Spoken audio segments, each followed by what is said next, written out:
You looked at the teams that were playing yesterday, and it shouldn't have necessarily been hype, but now that we're in Champion Select, it certainly is today. Jin, what do they take away first against Afreeca? I think Sion would be a good place to start. Because surprise. Afreeca Freecs have already shown very recently they're happy to jump onto the mid lane Sion train, and the choo-choo train is going to be aborted for this game. No Sion allowed. Not happening this time. And of course, Kuro picking up the victory on that one all too easily. The man's pretty used to playing Sion in the mid lane. You guys can cast your mind back about 12 to 24 months. Olaf going to be the follow-up ban, though, from Afreeca, so Umti not going to be able to get that he needs a hard back invading rub. He's style. very depressed, as you can see. He needs a back rub already. He's like, come on, it's all I have. Where was my free win? Oh, not today. But the chances of Valdi go up. Just another 5 jungle bans, and maybe it'll happen. Well, Rakan's going to be taken away. Ignar showing us that you don't even need Xayah to make Rakan work, so he's going to take priority over his bottom lane lovers duo partner. We've had the love just be spread out all over the Rift. Star-crossed lovers yesterday. You know, you just want to sometimes see a small win, you know, the lovers getting to get on the Rift together, but the schedules have been conflicting, apparently. Yeah, straight up not happening. And Varus not going to be happening either, as Teddy's going to have that one removed from him. Sejuani's going to be the follow-up. Mowgli, certainly his favorite so far. 50% of his games out of 4 has been the Sedge. Zac does loom as a very possible pick. I like blue side Sejuani bans because Umti's shown no presence on it. It's been a really unfortunate champion for the side of Jin. Some recent victories, but mostly being a down champion. 3-7 on the season. Afreeca Freecs looking for the final ban. Galio's available. Quite a lot is up here. Yeah. As we get to this round, a lot of Galio bans still this week. The AD Galio has been banned, but the real Galio is available. Yeah, I feel like Galio should certainly be the option that Jin would look towards, but Skarner still available also. Tells you a bit of where they need to get advantages if they're going to be leaving the Galio open. It's a big pick for Afreeca. Again, could be overlooked. We never know. Teams show different priorities, but Kuro is one of these legacy Galio players, and he couldn't play Sion, and Galio is the closest approximation. Jin showing very high priority on the Skarner, but with Zac available, are we just going bouncy castle? Yeah, I have a feeling that if you're Mowgli, makes a whole lot of sense. Kramer, though, is going to prioritize the Caitlyn first round. We saw her being first picked a whole lot yesterday, especially by SKT. Despite the loss, that bottom lane was certainly still dominant. Maybe SKT and Afreeca have been scrimming because SKT and Afreeca both have shown no priority on the Caitlyn and then instantly are first rounding it. And their first series is this week. Yeah. Only 0-1 on the Caitlyn this season for Kramer, not being a big pick. On the other side, though, most played for Teddy. 7 games so far. 7 on the Trist as well, but still standing out. As Umti going to be able to take away the Camille for Soan on the top side of the map. The man has, just recently, like you mentioned earlier on, had a fantastic performance on the pick, so it makes sense. And take away is the right word because it denies the Hextech Ultimatum Heroes Entrance synergy. It's been the Tristana hype train for Teddy in recent matches. It is a self-counter pick when it comes to the early laning phase, but the supports can help out. I think Thresh will be looked at on both sides. So we'll see what Afreeca Freecs want to do here. They could lock in a high priority top laner. They could get Thresh to add to the Caitlyn. I think Zac makes a lot of sense right now. The Zac, like you say, unless Mowgli has an extended pool, and they will go into, at least the start of a bouncy castle. Yeah. And having that hero's entrance just means that the Zac will be pretty much unkillable if he finds anyone. I think both teams desperately want Thresh, so I want to see who bans it out. Otherwise, I think it will be first rounded on the red side. Yeah, I think it has to be banned by Afreeca. That Jin really want to utilize the synergy, and Afreeca may not necessarily want to go towards it, even though, yes, the early game power is certainly there. The reason why you'd ban it and not first round it on red side is because you want to counterpick support. Because right now, you already know the top laner, so you're in a position to counterpick the Camille already. So the most value when it comes to counterpicks is first rounding a top laner, and that means Thresh will be taken away, as they don't want that to have a ranged laner to start to allow the Tristana a bit more of an option against the Caitlyn. Interesting to see where they do go with the Tristana, given that Caitlyn can be pretty overwhelming. Yeah, interesting about what Afreeca are going to ban next, and it is going to be the Azir. I was going to mention, you know, Corki, because it has been one of the preferential picks into the Galio, but Grace has never played it so far this season. He's played a lot of games, just never on the Corki. Have a feeling that he probably can, but hasn't been what he's gone towards just yet. So just making sure that they don't have that consistent damage duo of the Azir and the Tristana for the late game fights. If you roll back, maybe it's just the Taliyah and trying to play the map in a pretty similar fashion to how Afreeca's playing the map. It was, like I mentioned, Taliyah and Skarner. They got a lot of value on a pick comp with a Tristana. Might be the way going. Again, I'm most interested in the support choice. Help out the Tristana. Maybe Alistar. Alistar is already banned, though, so it's not going to be available. The Braum is standing out here for Afreeca, but looking at the Tahm Kench, and I like what you say about counterpicking support to get the most favorable bottom lane you can possibly get, but looks like Afreeca are just going to take away the catfish, make sure that Jin didn't have that option for them, and you can understand, of course, does work very, very well when you've got a Skarner on the opposing side.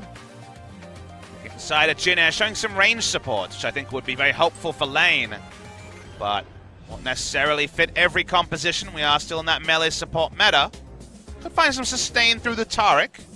Yeah, and also helps for any sort of cheeky, you know, less man Barons, 2-mans, 3-mans, things like that, if you want to just sit there and heal up. In the West, it's seen as a pseudo counterpick to the Galio, because during the flight time, you arm the Cosmic Radiance and then try to outlast the initial burst from the Galio. Yeah, also not care so much about the extra tankiness. And they will go for the Taliyah, so this is very much about turret destruction and pick power on the side of Jin.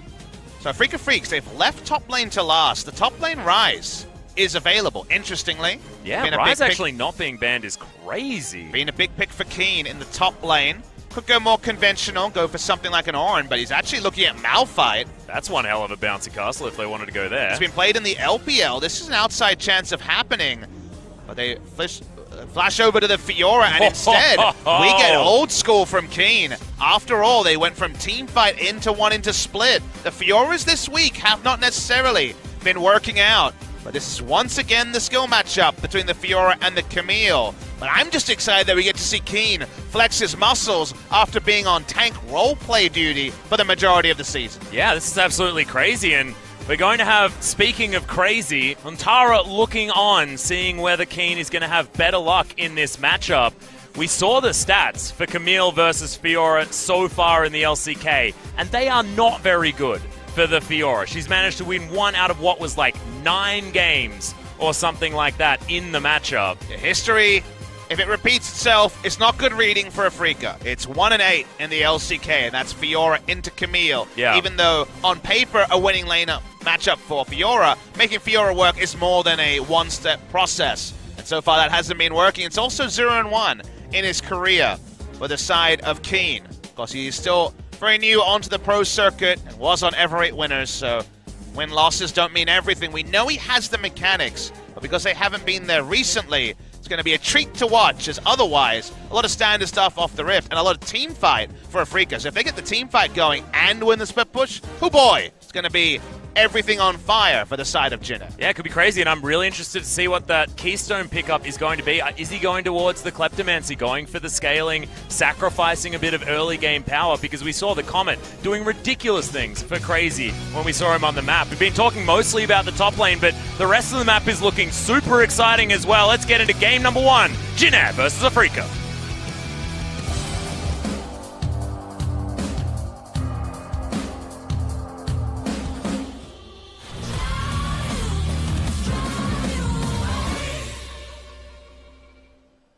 생성까지 30초 남았습니다.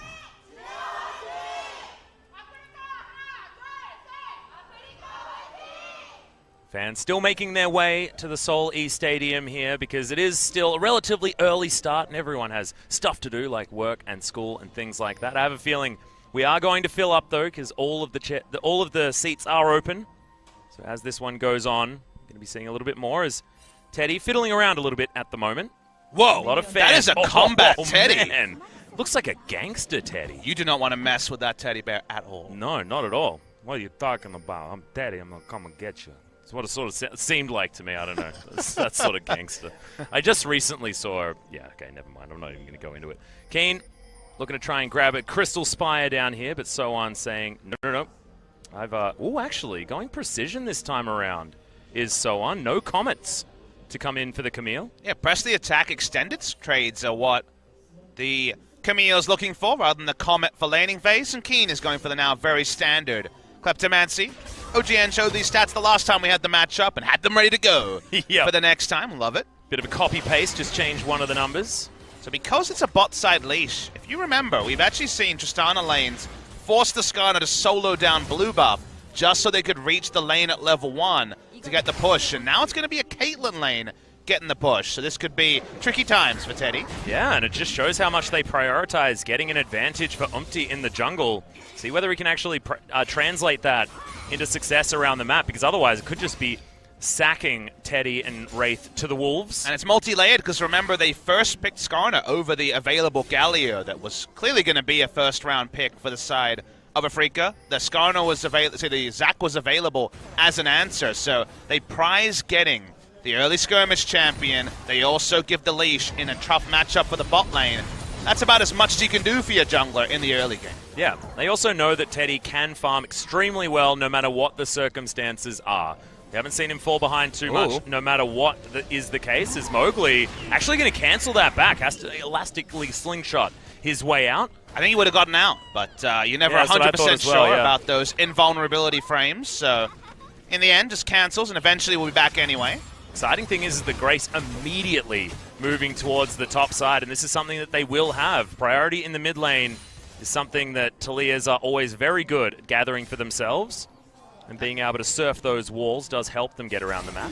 Again, this is very similar to the comp Jin ran in the first round robin against Afreeca. That was a 2-0 victory for Jin. And in my notes, the trio I was most looking for was Skarner, Taliyah, and Kalista. Now, the Kalista has changed out after some nerfs, but otherwise, very similar construction here and a lot of pick options.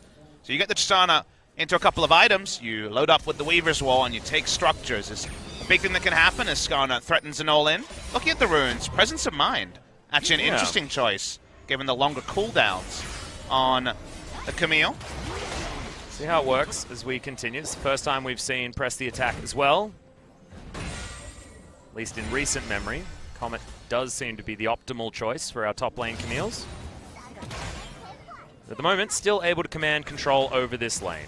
8 CS in the lead.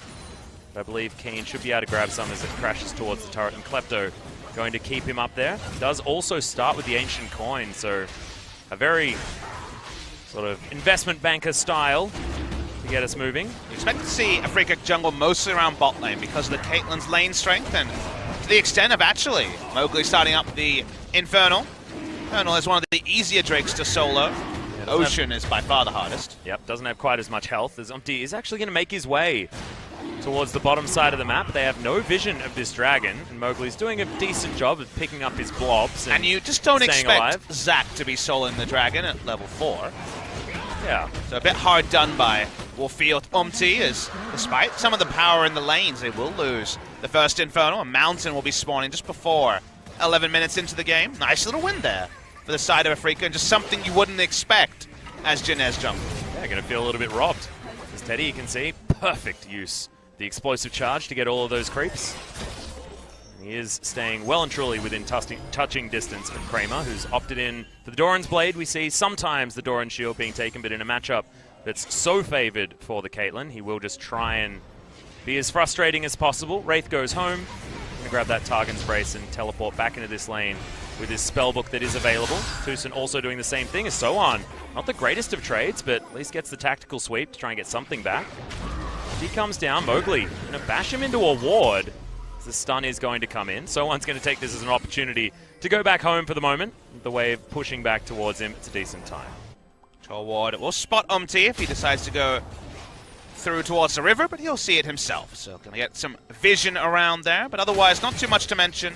Lasting Wand and Infernal means some good pushing for the Galio earliest bot lane. Yeah, a lot of damage onto Teddy. He's just taken down by Kramer. Wraith just has to look on in horror. Couldn't heal him enough, and Teddy, uncharacteristic death very early in this game. The laning phase going better than expected. He just gets tied up by a trap of all things and dies. This Tucson has taken the Ignite. Didn't respect the Summoner fully and goes down. That's unfortunate for the side of Jin. Laning phase has been going better than expected. Dazzle's down. Stands on the trap, and the trap signals his doom. Does it for Teddy, as Tucson also celebrates the kill with a flash. I like that. He's like, you guys deserved us to flash in that particular moment. Actually could be very important though, as Umti very close to hitting that level 6 mark. Got a teleport coming in. Hookshot's going to go wide though. Could actually be a blessing in disguise as Umti's going to get up here with the Predator. They do find Keen, but the Weaver's Wall is going to deliver Grace. They're going to make it a man advantage. Doesn't find the seismic shove though. Now Kuro, he's moving his way up and they need to respect the hero's entrance. Jin Air back away.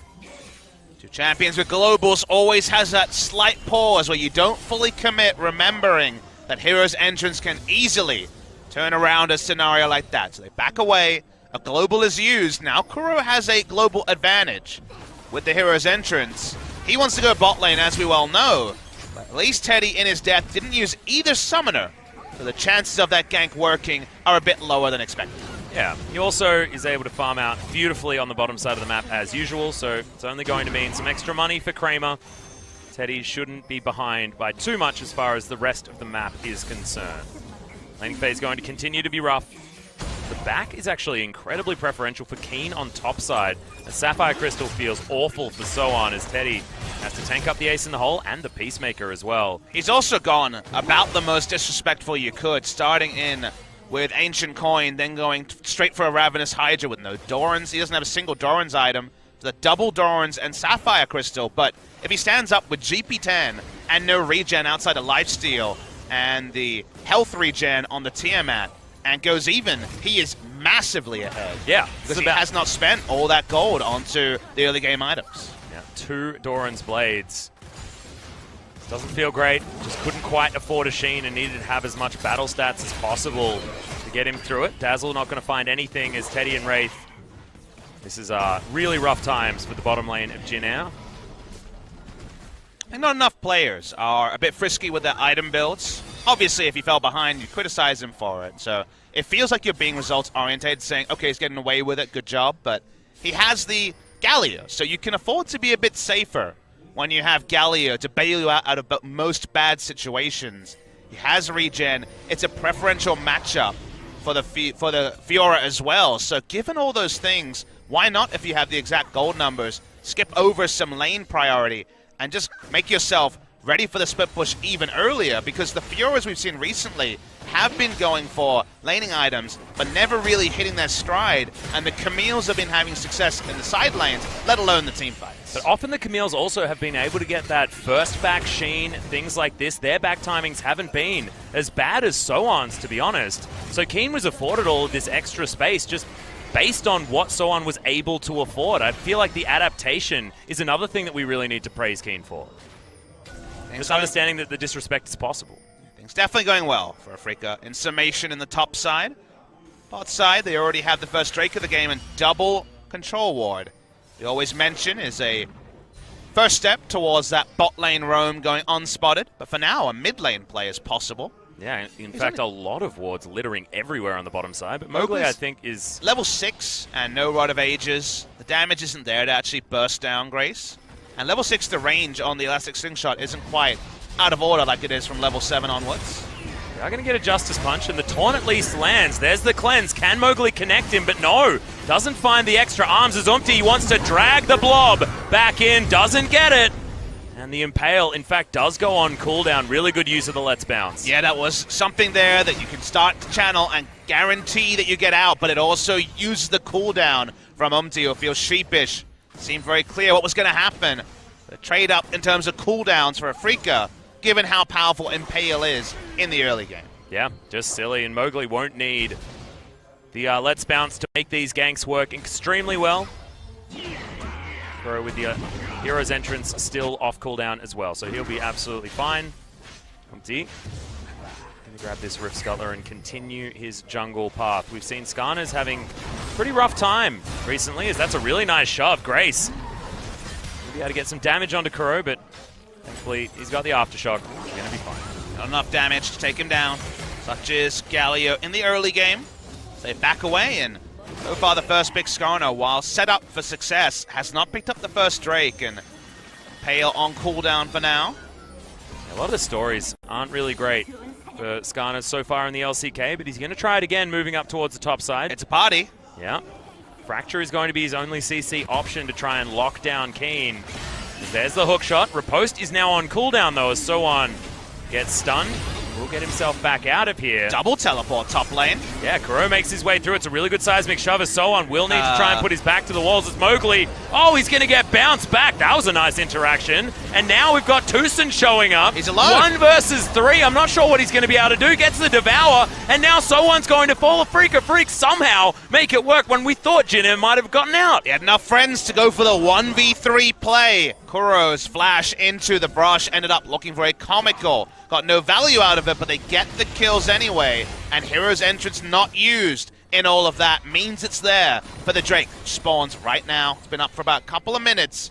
They turn onto the Drake here to Afreeca Freecs, not with severe damage, but over time they can pick up a second Drake of the game. Well, now going to move on over. Mowgli going to prioritize grabbing himself a Scuttler first, as the Drake is just going to be ignored for the moment. But let's have a look at all of the crazy things that happen topside. So the first teleport is challenged, you think, okay, it's going to be cancelled, they're going to back away. No, Galio decides to come in. Tucson switches over as well, and we're fighting. Kuro misjudges there, and gets a little snigger from you. I understand that. It was pretty funny. They go for the chase, and in comes Tucson at the end of this. 1v3, but knowing that the rest of the team can get there, pops him out. Keen even gets the kill, and he was the one who was being dived to start it all. So the next buy is going to be massive for Keen, and we've been waiting for the Fiora to overtake the matchup. If this one doesn't do it, I don't think any of them are going to do it. And this is not when he's supposed to overtake the matchup as well. I mean, we have to remind you guys that normally it's a bit of scaling, a couple of items, and then the Fiora just carries the split push in the late game. It's not supposed to happen now, with the Kleptomancy being opted in for, and he does have that CS advantage over Soan, who could only afford a longsword after dying. Mowgli is the most committed to soloing Drakes I've ever seen as that. Yeah, and he might be really frustrated that Kramer and Tucson turned up. He's like, guys, I was soloing it though. Does at least manage to get the final hit, so we'll be able to take that one away. So a couple of Drakes now for Afreeca. They're pretty good ones, as the Ocean is going to come in as number 3. May not have quite as much priority, but grabbing an Infernal and a Mountain to start things off feels pretty good, as Kramer and Tucson want to be shoving through onto this turret and already down to about a quarter health. This push should really start to make things work as well, unless the Dazzle bothers him, and it is going to do so. A lack of lane priority in bot lane has kind of pigeonholed Jin to play only top, but that so far has been turned around a couple of times. That means that getting the turret destruction plays are so far delayed. We're waiting for 2-3 items onto the Tristana, and we still haven't seen the full value out of the pylon comp that Afreeca can enact. So Afreeca's Caitlyn lane gets the first turret of the game as expected with the drafted lane. They keep pushing, and Kuro there for coverage as well. Nice controlled play from the Afreeca Freecs. Yeah, Kuro just basically got a turret by going and clearing wards in the Dragon Pit, because he was close enough for a hero's entrance. Jin had to respect it, so easy. First turret blood going down, 3,000 gold now the lead for Afreeca. It's feeling pretty academic here from the Afreeca Freecs side. Keen showing us that yes, Fiora is a good matchup. We felt a bit silly talking about the priority that you can get in the matchup, but at least finally someone's been able to figure it out. It's one of those weird things where, again, in lane, 1v1, final destination, it's 60-40, or maybe even better, maybe 65-35. It's just ease of execution is so important in professional play, and making Fiora work as the game goes from mid to late game actually requires multiple steps that can go wrong anywhere in the chain, and then suddenly Fiora is useless. If Fiora can't split push, well, then she's team fighting. Already you feel pretty bad about that. Maybe there's enough CC on this team to make her at least decent, but she's not a strong team fighter. So because you need to both win the lane and also have a plan to set up around a 4-1 or a 1-3-1, because it gets interrupted so often, it's less reliable than a strong split pusher who can also start fights, which is what the Camille represents. When the two things come together, that's when you get excited about a Fiora, and it seems like it will come together. Well, Mowgli is just going to kidnap a Tristana. Cosmic Radiance is going to arm in time, but it's inside the belly of Tucson, and they just wait it out. They're going to feed Kramer another kill and maybe another turret. As you can see, Teddy, he's frustrated. It's getting rotated on. They're rotating around the Tristana Taric lane and rotating with that strong Caitlyn for turret destruction. There was no vision there for them to walk up. They had no idea where Zach was on the map at all. And Umti trying to make a cross-map play against Hero's entrance. It's just not going to work, Atlas. Nope. And Keen's going to be there to make sure that he's not able to grab that blue buff. Mowgli is the king of soloing things. It's like he's playing League of Legends, but also kind of really wants to play, like, what is that, the game on PS1? about the There was a Colossi. lot of games on PS1. Damn it, it's like a super famous one, and I can't remember the name. You think for some Shadow of reason. the Colossus? Shadow of the Colossus, on that's PS2. the one. PS2. I wasn't a PS man, if you guys remember my conversation about Donkey Kong yesterday. He is going to be able to do it, though. Might have even been PS3, now that I think about it. But No, I think it was PS2. It was definitely one of those two. never played it, but have definitely heard of it. Remake, going to be sick. Apparently. You got a percentage on that one, Atlas? No idea. I'm not actually going to go for it because I've been wrong a lot so far today. Oakley's going to be able to go home, though. We'll see whether he actually drops down Shelly, where she's going to be going. Mid lane, outer turret. Seems to be the next target here for the Afreeca Freecs. They want to continue opening up this map.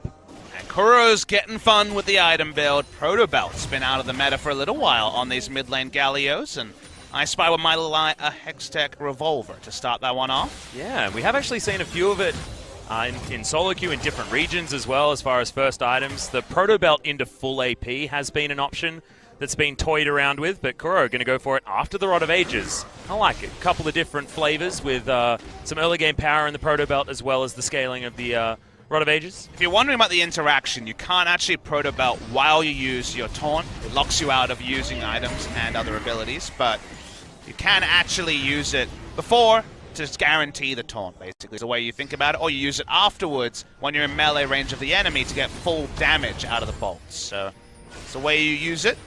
It does add a bit more utility for Kuro, especially when his flash is on cooldown. Map so narrow for Teddy, who once again walks up and might just be instantly turned on. Yeah, Rocket Jump may not be quite as good as he thinks it is, as he doesn't have a flash. Unfortunately, Wraith unable to tank up that one either, as Grace gets pulled back. Winds of War does a fair bit of damage. He's not going to be too worried about it.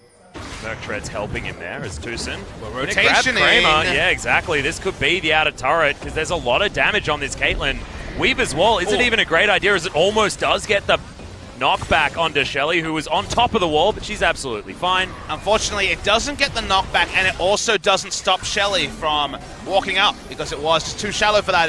We're seeing fights everywhere. Oakley's going to get the kidnap. Cosmic Radiance does arm in time onto Wraith, but he's not going to be able to save Umpty, who's right in the back line. Kuro's going to get bonked back, but Keen picks up the kill in the end. Hero's entrance just to confirm it, and Afreeca Freecs, they're continuing to push 5v4. And Atlas, it's perfect game territory in the first 20 minutes. Nothing has been picked up yet by Jin GreenWings. Even the Rift Herald went the way of Afreeca. They push forward, and so far, no resistance. Yeah, in goes Kuro, has the flash, was threatening, but he's just buying space to take down this inhibitor turret. 19.5 minutes, and they grab the first inhibitor turret and break the base. This is ridiculous. You said perfect game. This is the fastest perfect game that I've seen since Afreeca Freecs Game 1's last season. And you take a step back and remember, we're seeing all top three teams play on this match day. KT versus Kingzone in our second series. Umti was too far up, so just taken down. The Hero's Entrance available just to guarantee Keen in the front line. We're also seeing all 5 of the 2016 Rocks Tigers play today, as Kuro is in this series, and the other 4 will be in our second series.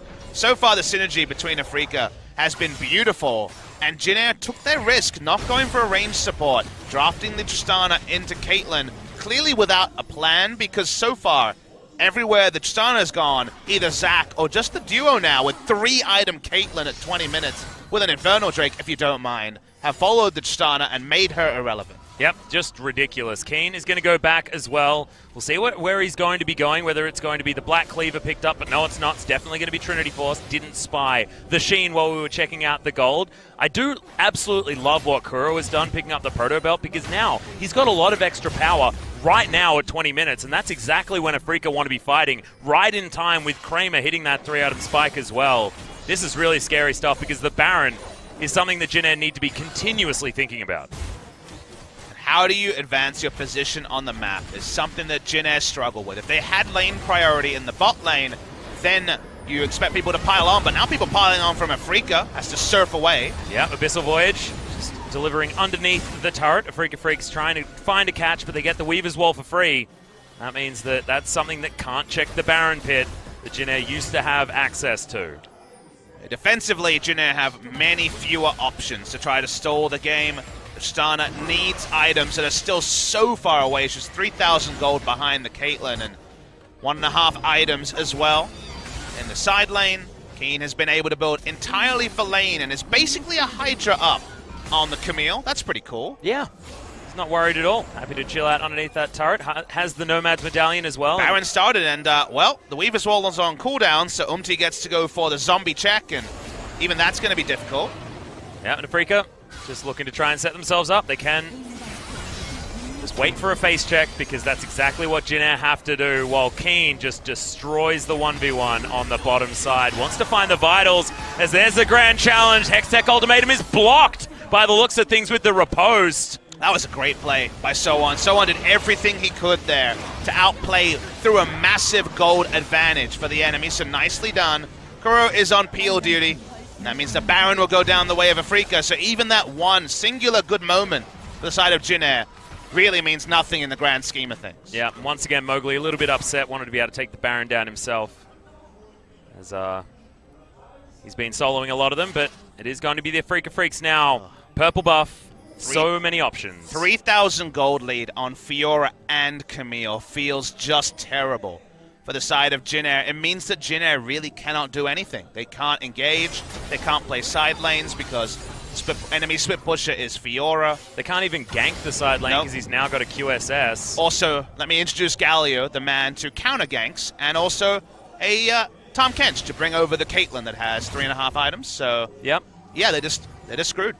There's really nothing they can do apart from the 5-man pylon, and they're going to be spotted doing that because the ward line is there. So, unfortunately, it kind of feels like the only question mark about this game is, will it be perfect or not?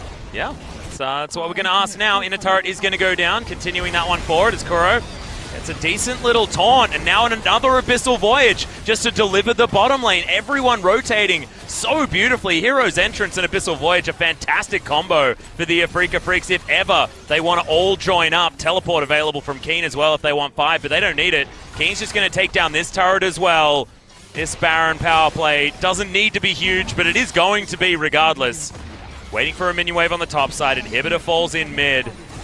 Everything going wrong for Jin Air, but it's going so right for Afreeca, who need to have an upswing at this point because Kingzone look brilliant. KT also look good, and Keen. No! The perfect game is going to be sacrificed. I mean, the rest of the game's going to be over as well because it was desperation, and that's going to mean the base completely destroyed in every other lane.